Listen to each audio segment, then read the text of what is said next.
Welcome to the Chronological One-Year Bible, January 19th. Today's reading comes from the book of Job, chapter 1, verse 1 through chapter 4, verse 21. There once was a man named Job who lived in the land of Uz. He was blameless, a man of complete integrity. He feared God and stayed away from evil. He had 7 sons and 3 daughters. He owned 7,000 sheep, 3,000 camels, 500 teams of oxen, and 500 female donkeys. He also had many servants. He was, in fact, the richest person in that entire area. Job's sons would take turns preparing feasts in their homes, and they would also invite their 3 sisters to celebrate with them. When these celebrations ended, sometimes after several days, Job would purify his children. He would get up early in the morning and offer a burnt offering for each of them. For Job said to himself, "Perhaps my children have sinned and have cursed God in their hearts." This was Job's regular practice. One day, the members of the heavenly court came to present themselves before the Lord, and the accuser, Satan, came with them. "Where have you come from?" the Lord asked Satan. Satan answered the Lord, "I have been patrolling the earth, watching everything that's going on." Then the Lord asked Satan, "Have you noticed my servant Job? He is the finest man in all the earth. He is blameless, a man of complete integrity. He fears God and stays away from evil." Satan replied to the Lord, "Yes, but Job has good reason to fear God. You have always put a wall of protection around him and his home and his property. You have made him prosper in everything he does. Look how rich he is. But reach out and take away everything he has, and he will surely curse you to your face." "All right, you may test him," the Lord said to Satan. "Do whatever you want with everything he possesses, but don't harm him physically." So Satan left the Lord's presence. One day when Job's sons and daughters were feasting at the oldest brother's house, a messenger arrived at Job's home with this news: "Your oxen were plowing, with the donkeys feeding beside them, when the Sabaeans raided us. They stole all the animals and killed all the farmhands. I am the only one who escaped to tell you." While he was still speaking, another messenger arrived with this news: "The fire of God has fallen from heaven and burned up your sheep and all the shepherds. I am the only one who escaped to tell you." While he was still speaking, a third messenger arrived with this news: "3 bands of Chaldean raiders have stolen your camels and killed your servants. I am the only one who escaped to tell you." While he was still speaking, another messenger arrived with this news: "Your sons and daughters were feasting in their oldest brother's home. Suddenly a powerful wind swept in from the wilderness and hit the house on all sides. The house collapsed, and all your children are dead. I am the only one who escaped to tell you." Job stood up and tore his robe in grief. Then he shaved his head and fell to the ground to worship. He said, "I came naked from my mother's womb, and I will be naked when I leave. The Lord gave me what I had, and the Lord has taken it away. Praise the name of the Lord." In all of this, Job did not sin by blaming God.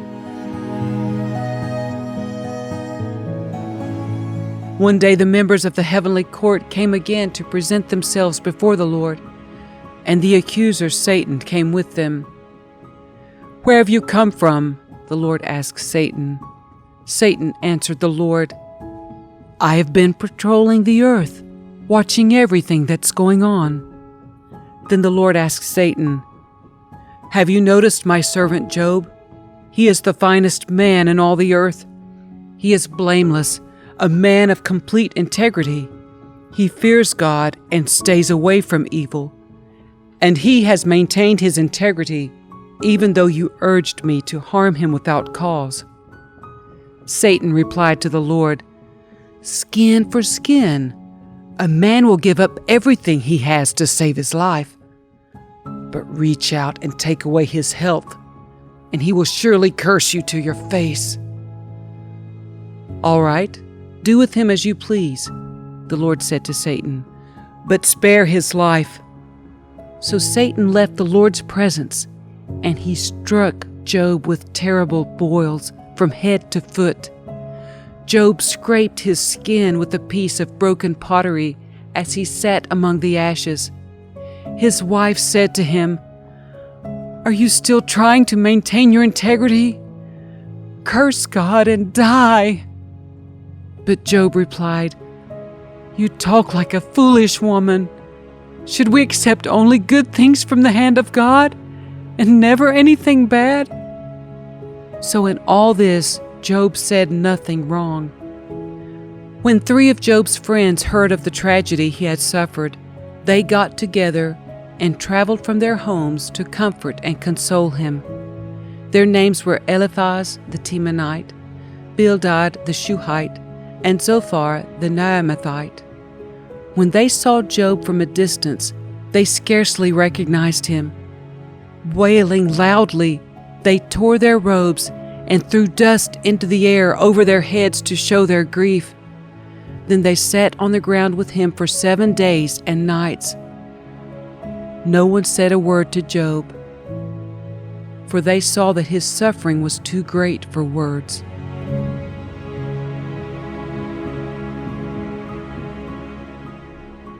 At last Job spoke, and he cursed the day of his birth. He said, "Let the day of my birth be erased, and the night I was conceived.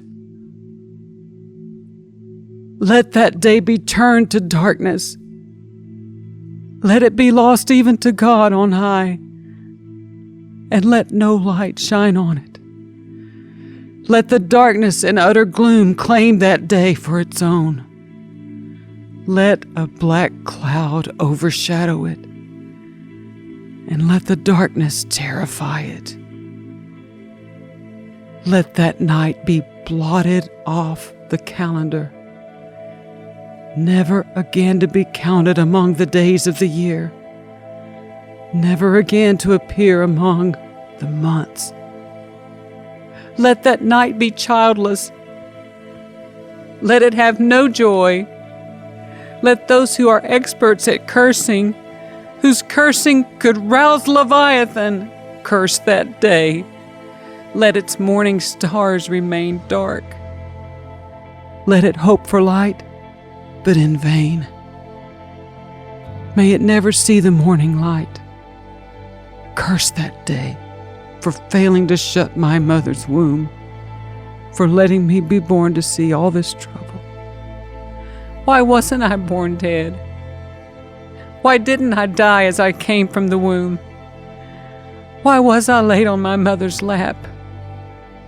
Why did she nurse me at her breasts? Had I died at birth, I would now be at peace. I would be asleep and at rest.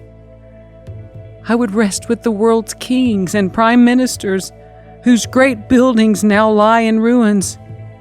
I would rest with princes, rich in gold, whose palaces were filled with silver. Why wasn't I buried like a stillborn child, like a baby who never lives to see the light? For in death the wicked cause no trouble, and the weary are at rest. Even captives are at ease in death, with no guards to curse them. Rich and poor are both there, and the slave is free from his master. Oh, why give light to those in misery, and life to those who are bitter? They long for death, and it won't come. They search for death more eagerly than for hidden treasure. They're filled with joy when they finally die. and rejoice when they find the grave.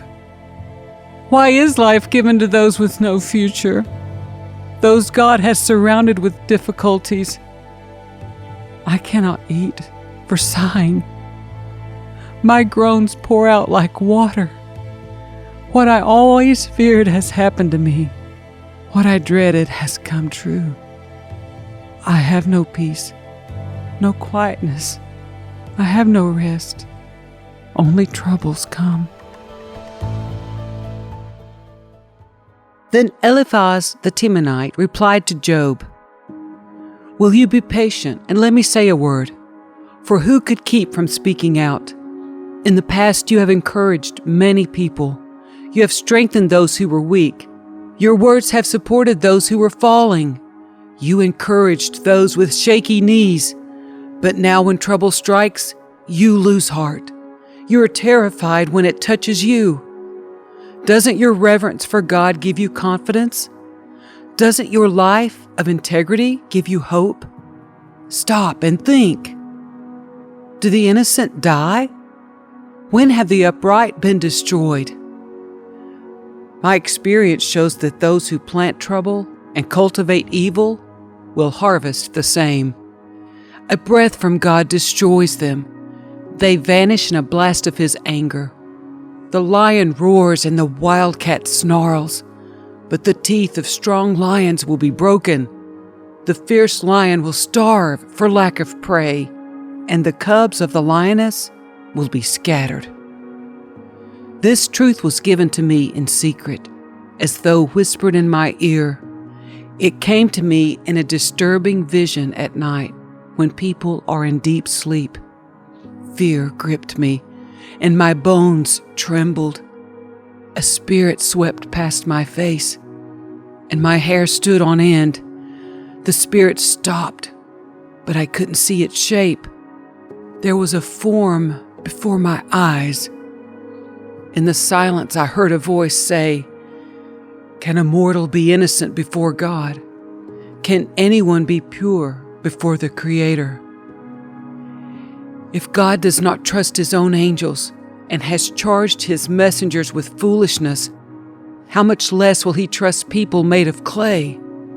They are made of dust, crushed as easily as a moth.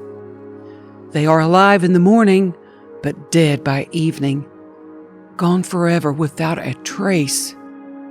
Their tent cords are pulled, and the tent collapses, and they die in ignorance.